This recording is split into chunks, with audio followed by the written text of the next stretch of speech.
নম্বর বাড়িটির সদর দরজা দিয়ে ঢুকলেই দুপাশে গাছ দিয়ে সাজানো সড়ক।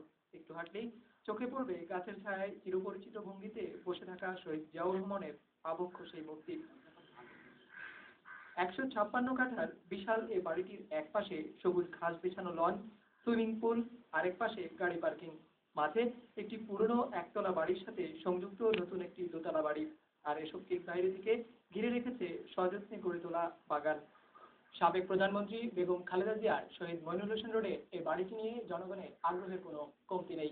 বহুল আলোচিত সে বাড়িটিতে এখন শুধুই শূন্যতা। আর শূন্যতার কথা মনে করিয়ে দেবে বাড়ির প্রতিটি কক্ষই।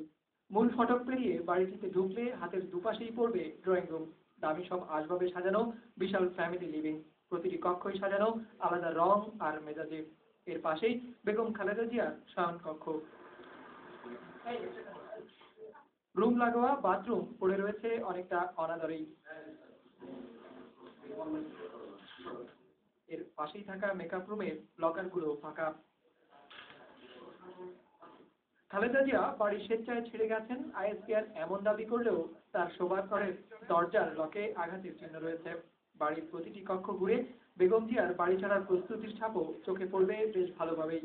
বেশিরভাগ রুমেই পড়ে রয়েছে গোছানো বাক্স। কোন বাক্সে কি আছে তাও সুস্পষ্টভাবে উল্লেখ রয়েছে বাক্সের গায়ে। তবে যত আসবাব গুছানো রয়েছে তার চেয়ে অনেক বেশি পরিমাণ আসবাব এখনো গুছানোর অপেক্ষায় রয়েছে। কিচেনে পড়ে রয়েছে ফ্রিজ, ওভেন সহ দামি সব তৈজসপত্র। আর বাড়ির বাইরের পার্কিং এ বাড়ির সদস্যদের ব্যবহৃত 6টি গাড়ি এখনো রয়েছে বহাল তবিয়তে। আইএসপিআর বলছে ফেলে যাওয়া এসব জিনিসপত্র যথাসময়ে বেগম খালেদা জিয়াকে বুঝিয়ে দেওয়া হবে। 40 বছরের স্মৃতি বিজড়িত এই বাড়িতে বেগম খালেদা জিয়া আদৌ আর ফিরবেন কিনা, কিংবা ইতিহাসের বহু ঘটনার সাক্ষী এই বাড়িটির ভবিষ্যৎই বা কি হবে তা সময় বলে দেবে। মোহাম্মদ তৌহিদ, বাংলা ভিশন, শহীদ